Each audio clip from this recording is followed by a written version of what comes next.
नमस्कार दोस्तों।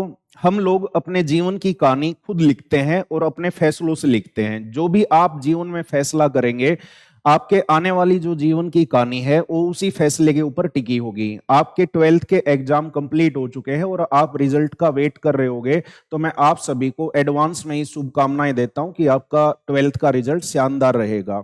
अब आप में से कुछ बच्चे ऐसे हो गए जिनके माता पिता डॉक्टर, आईपीएस, आईएएस या किसी भी ऊंची प्रतिष्ठित सरकारी नौकरी के ऊपर हो सकते हैं। कुछ बच्चों के पास घर की पुश्तैनी जमीन जायदाद अच्छी हो सकती है।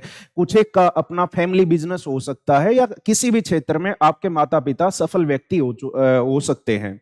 तो आपके बारे में एक बात तो कन्फर्म है, जीवन आपका शानदार रहेगा, क्योंकि आपसे पीछे की जो पीढ़ी है वो इतना जरूर कर चुकी होगी कि आप शानदार तरीके से अपना जीवन जी सके। बाकी कुछ बच्चे ऐसे मिलेंगे आप में से जिनके माता पिता के पास कोई स्ट्रॉन्ग बैकअप नहीं है। उनके माता पिता कोई छोटी मोटी गवर्नमेंट जॉब हो सकती है, या कोई छोटी मोटी किसानी हो सकती है, या कोई भी छोटा मोटा काम हो सकता है जिसके सारे उन्होंने आपकी 12th तक की पढ़ाई को मुकम्मल करवाया है। मिडिल क्लास बच्चों के पास जीवन को शानदार ढंग से जीने का एक ही रास्ता होता है, और वो रास्ता है मेरे प्यारे बच्चों, एक प्रतिष्ठित सरकारी नौकरी। अगर मैं सरकारी नौकरी की अगर मैं बात करूं, तो सरकारी नौकरी में हम 4 तरीके से एंट्री पा सकते हैं। कुछ गवर्नमेंट जॉब्स ऐसी होती है जिनके लिए जो क्वालिफिकेशन है उसमें आपको 10th का रिक्वायरमेंट होता है, कुछ एक में 12th का रिक्वायरमेंट होता है, और उसके बाद तो आप चाहे यूपीएससी का एग्जाम देने जाइए, आपको ग्रेजुएशन का रिक्वायरमेंट होता है। हाँ, कुछ जॉब ऐसी भी होती है जिनमें खाली ग्रेजुएशन से काम नहीं चलता। अगर आपको टीचर्स बनना है तो ग्रेजुएशन के बाद भी आपको जो टीचिंग की जो प्रोग्रामिंग होती है, बीएड वगैरह, उन चीजों को आपको कंटिन्यू करना पड़ता है। तो अगर कोई भी बच्चा अगर सरकारी नौकरी की तैयारी करना चाहता है, तो उसको अपनी तैयारी जल्दी से शुरू करनी पड़ती है। अगर कोई भी माता पिता अगर इस वीडियो को देख रहा है, तो इस वीडियो के अंदर मैं कंप्लीट बताऊंगा, क्योंकि बहुत सारे बच्चे कॉलेज में जाने का मन बना चुके होंगे। मैं आपको एक कड़वी सच्चाई बताने जा रहा हूं। सच्चाई तो सच्चाई रहेगी कि आज के दिन अगर मैं बात करता हूं, जो हमारा कॉलेज का जो सिस्टम है वो सिर्फ और सिर्फ एक डिग्री देने वाली इंडस्ट्री बन के रह चुका है। कॉलेज खाली आपको डिग्री देगा। आज से 3 साल के बाद जब आप कॉलेज से बाहर निकलते हो, तो आपके माथे पे सबसे बड़ा प्रश्न चिन्ह ये उभर के आता कि अब क्या करें। और इसके अंदर है ना, आप अपने आसपास देखिए, अपने गांव में हो सकते, रिश्तेदारी में हो सकते, पता नहीं कितने सारे बच्चे डिग्री पाए बैठे हैं, लेकिन उनके पास कोई भी किसी भी प्रकार की ना कोई फाइनेंशियल स्टेबिलिटी है, ना उनके पास ढंग का रोजगार है। ऐसे बच्चों को आप किसी भी प्राइवेट सेक्टर में, किसी प्राइवेट बैंक के अंदर, किसी प्राइवेट स्कूल के अंदर, टोल प्लाजा के अंदर, ऐसे क्षेत्र्स में काम करते हुए देखोगे, ऐसे सेक्टर्स में काम करते हुए देखोगे जहां पे 10-15 हजार रुपए उनको मुश्किल से मिलते हैं।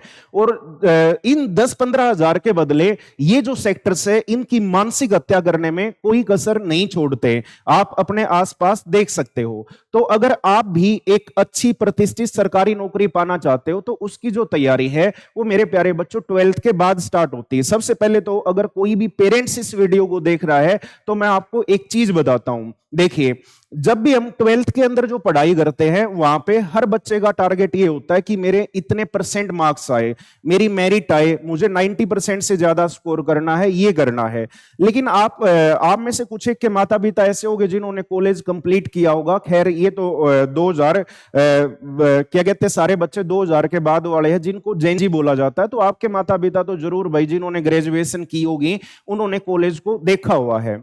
क्या है, मैं आपको सारी की सारी चीजें बताऊंगा। 12th तक जो बच्चा 95%, 98%, मोर देन 90% बड़ा इजीली लेके आ जाता है, तो कॉलेज में अगर आप देखते हो तो 70% पे ही टॉपर रह जाता है। और एक चीज मैं और आपको बड़ी जिम्मेदारी के साथ बताना चाहूंगा, 12th के बाद गवर्नमेंट जॉब लेना एकदम से बिल्कुल आसान है, लेकिन कॉलेज कंप्लीट करने के बाद जो वो चीज 1 साल के अंदर हो सकती है, उसको कई बार 4-4, 5-5 साल भी लग जाते हैं। और न्यूज़पेपर वगैरह में आप देखते होंगे कि सरकारी नौकरी के लिए कंपटीशन इतना ज्यादा है कि बीटेक एमटेक वाले भी आकर के ग्रुप डी का फॉर्म भर देते हैं।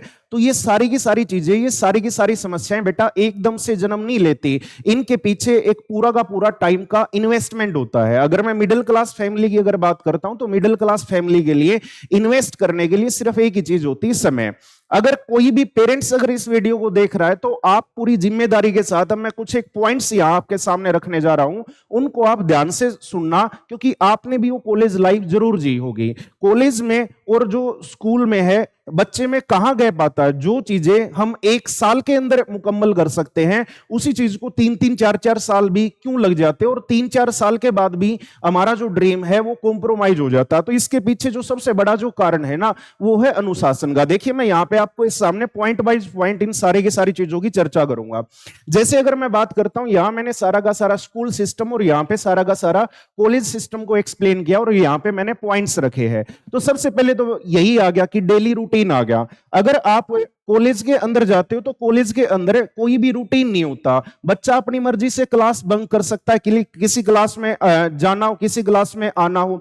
लेकिन स्कूल के अंदर क्या है, स्कूल का समय तय है, इस टाइम पे स्कूल लगेगा और इस टाइम पे बच्चों की छुट्टी होगी, और हर रोज का जो मतलब क्लास का जो टाइमिंग होता है वो भी हमारा क्या होता है, फिक्स होता है। उसके बाद अगर मैं बात करता हूं कंसिस्टेंसी, बच्चे को हर रोज जाना पड़ता है, हर रोज छोटे छोटे टारगेट्स पूरे करने पड़ते हैं। लेकिन कॉलेज के अंदर जाकर के जो पढ़ाई जो है वो मूड के ऊपर डिपेंड कर जाती है। आज इस लेक्चर को करने का मूड नहीं है, चलिए इस लेक्चर को बंक कर देते हैं, और यहीं से सबसे बड़ी समस्या पैदा हो जाती है। उसके बाद अगर मैं लर्निंग एबिलिटी की बात करूं तो स्कूल के अंदर आपने देखा होगा कि चीजों का बार बार रिवीजन होता है। कॉलेज के अंदर तो क्या है, आए सुने और चले गए, कोई नहीं पूछने वाला। लेकिन स्कूल के अंदर क्या होता है, आपके बच्चे ने चीजें सीखी होती है, उसको बार बार सोल्व किया होता है, और वो काम उसके साथ साथ चेक भी होता है। अगर मैं बात करता हूं अटेंडेंस की, तो अगर बच्चा मान लिया 1-2 दिन अगर स्कूल नहीं आया, तो उसके बाद स्कूल मैनेजमेंट की आपके पास कॉल आ जाती है कि आपका बच्चा स्कूल नहीं आया।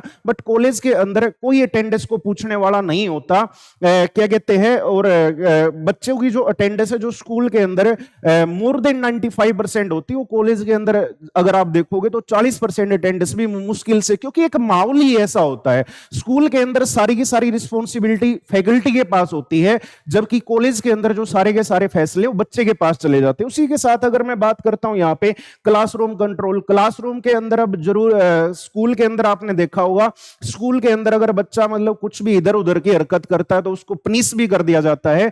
लेकिन कॉलेज के अंदर तो भाई खुद है ना, टीचर लोगों को, क्योंकि बच्चे बड़े हो जाते हैं, उन टीचर्स को ही बच्चों से डर लगता है, वहां पे कोई टोकने वाला नहीं होता। क्लास का माहौल आया राम गया राम जैसा होता है, और अगर माहौल ही ऐसा होगा तो पढ़ाने वाला भी क्या करे। उसके बाद एक मैं ये चीज, अगर कोई भी पेरेंट्स अगर मेरे साथ जुड़ा हो तो ये भी मैं आपको कहना चाहूंगा, पेरेंट्स मॉनिटरिंग। भाई आप है ना, स्कूल तक तो आप अपने बच्चों की पूरी रिस्पॉन्सिबिलिटी उठाते हो, स्कूल गया है या नहीं गया है।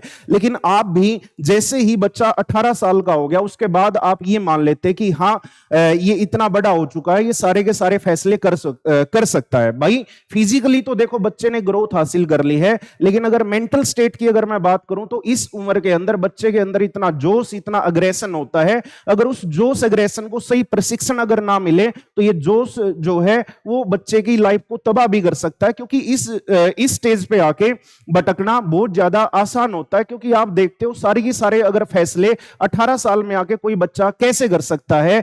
एक बीज को पेड़ बनने के लिए भी भाई एक पूरा का पूरा टाइम चाहिए होता है। अगर मैं आगे कुछ पॉइंट्स की अगर मैं बात करता हूं तो जैसे पर्सनल मॉनिटरिंग की होगी, अगर क्लासरूम के अंदर अगर कोई भी चीजें समझ नहीं आती तो बाहर आपने स्कूल के अंदर एक्स्ट्रा क्लासेस वगैरह को देखा होगा, और बहुत सारा सपोर्ट सिस्टम होता, क्लास के बाहर पूछ सकता है। लेकिन यहां तो क्या कहते हैं, ये चीजें कॉलेज में आते आते सारी की सारी लैक हो जाती है।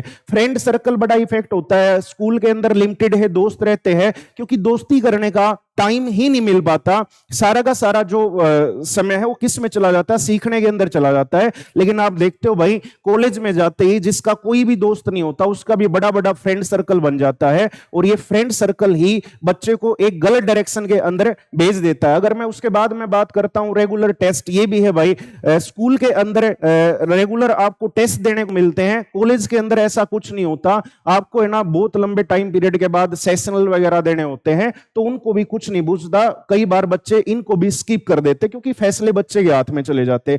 तो ये यहाँ पे मैंने है ना कुछ एक यहाँ पे पॉइंट रखे हैं। अब मैं आपको ये भी बताता हूं, जो क्या कहते हैं, ये वो सारे के सारे पॉइंट है। ये नहीं कि बच्चे में कुछ कमी आ जाती है, स्कूल के अंदर बच्चे के पास, मान लिया अभी 12th की है आपने, आपके पास नॉलेज कम हो सकता है, लेकिन मेरे प्यारे बच्चों पढ़ाई का आपके पास एक मोमेंटम है। लेकिन जैसे ही आप कॉलेज जाओगे तो आदत एक दिन में नहीं होती। आपने आज एक क्लास बंक की और कुछ भी काम, मेहनत करने में क्या है आपको तकलीफ होती है, लेकिन कुछ भी काम को छोड़ने में मजा आता है। और फिर यही जो आदत है खराब होती होती, वही चीज जब आप कॉलेज के बाद अब सरकारी नौकरी की तैयारी करते हो तो आपको 3-4 साल भी लग जाते हैं और उसके बाद भी वो चीजें है ना भाई आपके हाथ से निकल जाती है। अब मैं जैसे यहां पे आपके सामने कुछ मैंने पॉइंट रखे, अगर किसी भी बच्चे को अगर कोई भी गवर्नमेंट जॉब हासिल करनी तो उसके लिए एक ही चीज की रिक्वायरमेंट होती प्यारे बच्चों, वो है डिसिप्लिन। अगर मैं बात करता हूं तो अभी अभी आप स्कूल से निकले, आपका बच्चा स्कूल से निकला है तो उसको रोज बैठने की आदत है, वो क्लास के अंदर जाएगा। ये सारी की सारी चीजें जो मैंने बताई है ये आपने स्कूल के अंदर से नहीं सीखी थी। ये क्या है, वहां का जो इकोसिस्टम है वही उसको ये सारी की सारी चीजें की आजादी देगा, बोरियत झेलने की ताकत। अब आपको स्कूल के अंदर अगर कोई सब्जेक्ट्स अगर आपको पसंद ना आए, आपकी पसंद नापसंद कोई मैटर नहीं करती, चीजें आपको पढ़नी पड़ती है। तो उसी टाइप से यहां पे ये नहीं कि आपको मुझे मैथ्स अच्छा नहीं लग रहा, मुझे इंग्लिश अच्छी नहीं लग रही, तो सिंपल सी बात है भाई, अगर आपको जॉब लेनी है तो आपको सारे के सारे सब्जेक्ट्स करने पड़ेंगे। उसके बाद है ना आपको उन सारी की सारी चीजों को, अगर गवर्नमेंट जॉब लेनी है तो बार बार रिवाइज करना पड़ता है। और दूसरा भाई समय पर उठने से, अब ये नहीं कि आज आपने क्लास स्किप कर दी या आज का काम आपने कल पे टाल दिया, आज की जो प्रॉब्लम्स है मैं कल सोल्व करूंगा, तो इस टाइप से नहीं हो सकता और खुद को कंट्रोल करने से होता भाई। और ये जो सारी की सारी जो चीजें होती ना, मैंने आपको बताया कि 12th के बाद तो ये सारी चीजें 1 साल के अंदर हासिल की जा सकती है और कॉलेज के बाद टाइम लगता है, क्योंकि ये सारी की सारी चीजें बच्चे के अंदर ऑलरेडी स्कूल ने वो डाल दी है। अब अगर आप कॉलेज के अंदर अगर जाना चाहते हो तो कॉलेज के अंदर सिवाय डिग्री के आपको कुछ नहीं हासिल होगा, और जिसके बाद है ना भाई आप एक गलत ट्रैक पे जाके अपना जीवन बर्बाद कर सकते हो। अगर 12th के बाद अगर मैं बात करूं तो आप अभी आप 10th के ऊपर निकलने वाले एमटीएस का फॉर्म भर सकते हो, आप सीएचएसएल के अंदर जा सकते हो, आप आरआरबी एनटीपीसी के अंदर जा सकते हो, आप रेलवे ग्रुप डी के अंदर जा सकते हो, आप बैंकिंग सेक्टर के अंदर जा सकते हो। और जो भी बच्चा हरियाणा से इस वीडियो को देख रहा है तो आने वाले टाइम के अंदर हरियाणा के अंदर ग्रुप डी की भर्तियां निकलने वाली है।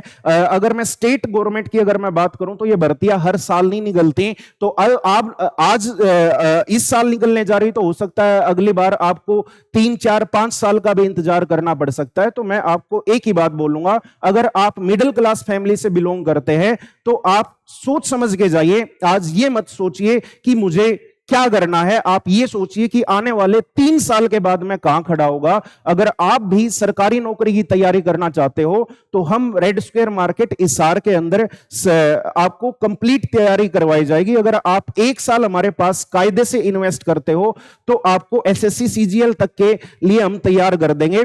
और जो भी हमारा जो सारा का सारा जो सिस्टम है, जो मैंने यहाँ पे स्कूलिंग के जो मैंने यहाँ पे पॉइंट्स बताए हैं, हम सारा का सारा उन्हीं प्रोटोकॉल्स को फॉलो करते हैं, क्योंकि बिना डिसिप्लिन के अगर सारे के सारे फैसले बच्चे के हाथ पे छोड़ दिए जाए तो रिजल्ट बिल्कुल भी नहीं निकल सकता। हमारे यहाँ पे बच्चे की डेली अटेंडेंस होती है, हर क्लास के अंदर क्या कहते हैं, कोई भी अगर डाउट आता है तो डाउट के लिए एक्स्ट्रा क्लासेज होती है। जो प्रोटोकॉल्स, जो मतलब यहाँ पे पॉइंट स्कूल ने सेट किए होते हैं, वो सारा का सारा वही चीजें हम यहाँ पे फॉलो करते हैं। और अगर आपको ज्यादा अगर जानकारी चाहिए तो नीचे दिए गए नंबर के ऊपर आप कॉल करके हमसे पूछ सकते हैं। Thank you so much.